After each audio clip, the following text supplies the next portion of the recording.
Halo, selamat berjumpa lagi dengan saya, Anggono Raras.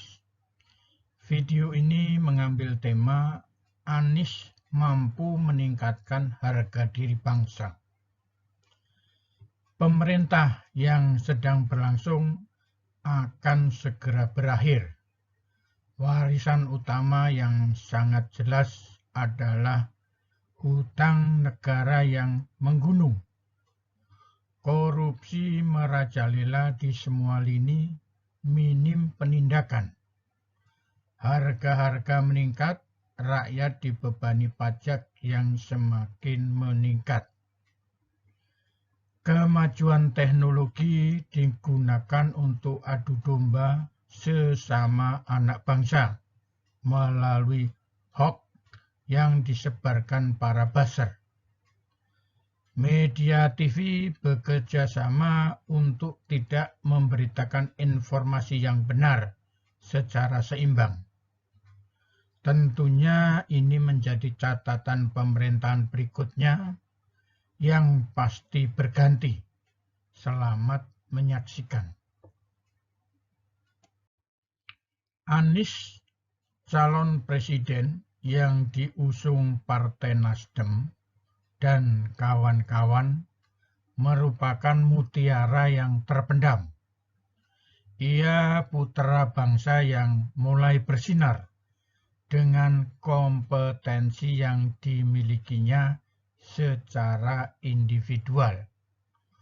Orang yang mempunyai kemampuan intelektual tinggi dan akhlak yang baik, mengerti mana yang baik dan benar, serta haram dan salah. Mampu membangun komunikasi nasional dan internasional. Secara nasional diterima di semua kalangan, dari rakyat jelata, remaja, kaum intelektual, dan alim ulama. Secara internasional mampu membangun jaringan dengan masyarakat internasional di pemerintahan, pendidikan tinggi, dan dunia bisnis.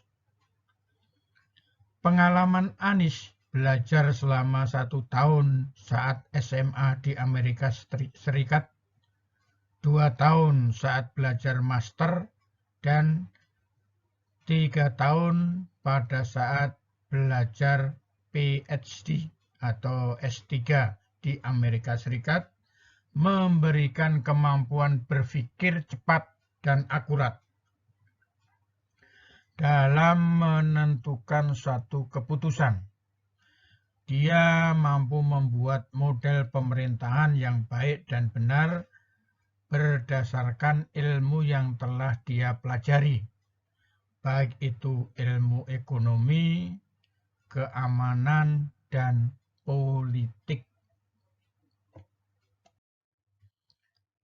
Pada saat ini, tentunya Anies sudah mempunyai model pemerintahan Indonesia. Melalui kompetensi yang dimiliki Anies, akan dengan mudah menyusun kerangka kerja pemerintahan yang mampu mensejahterakan rakyat. Inilah pentingnya sekolah, mempunyai wawasan yang luas terhadap masalah yang dihadapi, mampu bertindak dengan cepat dalam menghadapi permasalahan, mampu memanfaatkan potensi anak bangsa berdasarkan kompetensi yang dimiliki.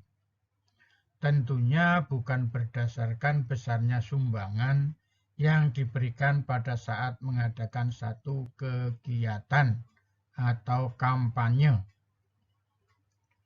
Membangun program kerja berdasarkan kebutuhan rakyat. Nilai suatu negara cenderung rendah bila negara tersebut banyak hutangnya. Posisi suatu negara berhutang maka lebih rendah dari negara yang dihutangi. Artinya, negara dalam kondisi meminta bantuan. Negara yang hobinya impor menunjukkan negara tersebut tidak mampu menghasilkan produk baik industri maupun pertanian. Negara yang impor produk cenderung pejabatnya malas berpikir untuk mandiri. Indonesia negara agraris, beras impor, alat pertanian seperti pacul, arit, garam, dan lain-lain impor. Sungguh sedih melihatnya. Hutang negara dan impor produk yang tinggi menyebabkan nilai tukar rupiah terhadap negara lain semakin rendah. Indonesia adalah negara besar. Agar masyarakat makmur, manfaatkan potensi nasional dengan baik dan menyeluruh. Potensi SDM sangat melimpah. Penduduk Indonesia berjumlah 278 jiwa dengan formasi pendidikan menengah, tinggi, dan pasca sarjana. Adakan seleksi secara nasional untuk memperoleh putra terbaik bangsa. Melakukan pengolahan tambang dan mineral secara mandiri, menggunakan teknologi dunia dengan operator orang Indonesia, bukan orang asing. Upayakan swasembada kebutuhan pokok seperti beras, daging ayam, telur, daging sapi, sayur mayur, dan buah-buahan. Caranya, tempatkan orang dengan kompetensi yang sesuai. Tunjuk Menteri Pendidikan pada orang yang berkecimpung di dunia pendidikan. Tunjuk Menteri Perdagangan yang mempunyai kompetensi di bidang perdagangan, yang mampu mengontrol keberadaan kendaraan bermotor agar membuat jalanan tidak macet. Memimpin negara tidak akan terlepas dari masalah politik. Politik pada dasarnya berbicara masalah transaksi kekuasaan.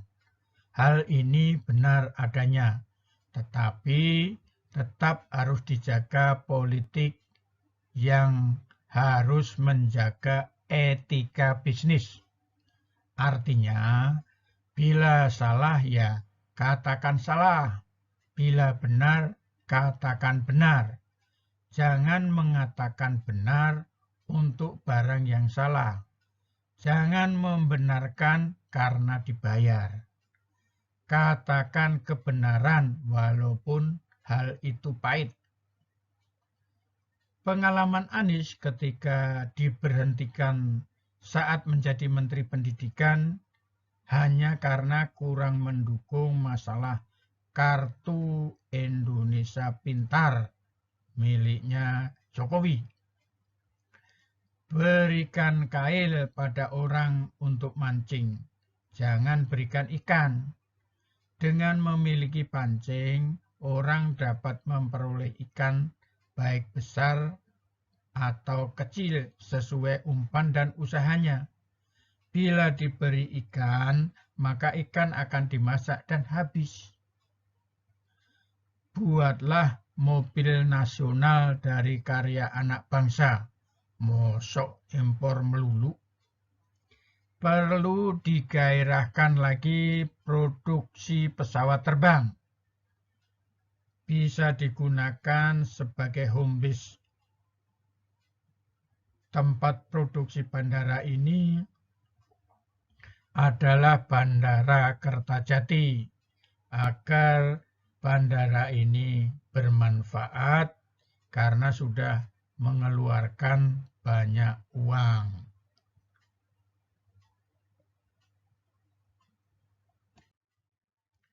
membuat pola pendidikan nasional yang mudah, murah, dan bermutu tinggi.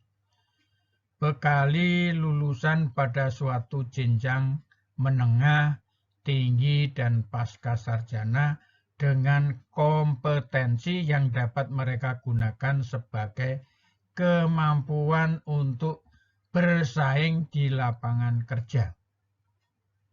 Pendidikan dijadikan embrio sumber daya manusia bagi industri dan pemerintahan. Jadikan kampus sebagai pembentukan kompetensi sesuai bidang yang ditekuni. Pemerintah mempunyai kewajiban mengatur mekanisme hubungan antara kampus dan industri. Industri berpartisipasi memberikan perangkat mesin sebagai bahan belajar mahasiswa. Para CEO dan manajer menjadi narasumber kuliah umum pada kampus yang ditunjuk oleh pemerintah. Menteri Sosial mampu memikirkan membuat lokasi evakuasi bila terjadi bencana alam dan bencana lainnya. Jadi Menteri Sosial tidak hanya sekedar memberikan sumbangan beras, pakaian, mie instan, sarung, nasi bungkus, dan tenda. Tapi perlu dipikirkan antisipasi kemungkinan bencana lainnya, itu untuk menghindarinya bagaimana?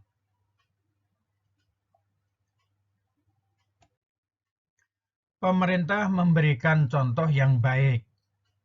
Pemilihan menteri carilah yang cocok dengan bidangnya masing-masing. Boleh dari partai, tapi harus sesuai kompetensinya.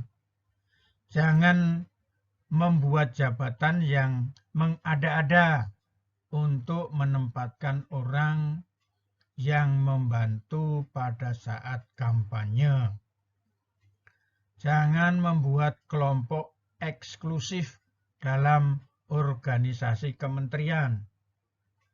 Pemerintah meletakkan seorang sebagai menteri dan orang-orang lain sebagai staf ahli. Jadi dalam kementerian tersebut yang mempunyai kewenangan mengambil keputusan, menteri berdasarkan staf ahli tanpa melibatkan dirjennya, sehingga sering terjadi salah dalam mengambil keputusan. Semoga bila Anies jadi presiden, tidak melakukan hal tersebut. Mudah-mudahan informasi ini bermanfaat.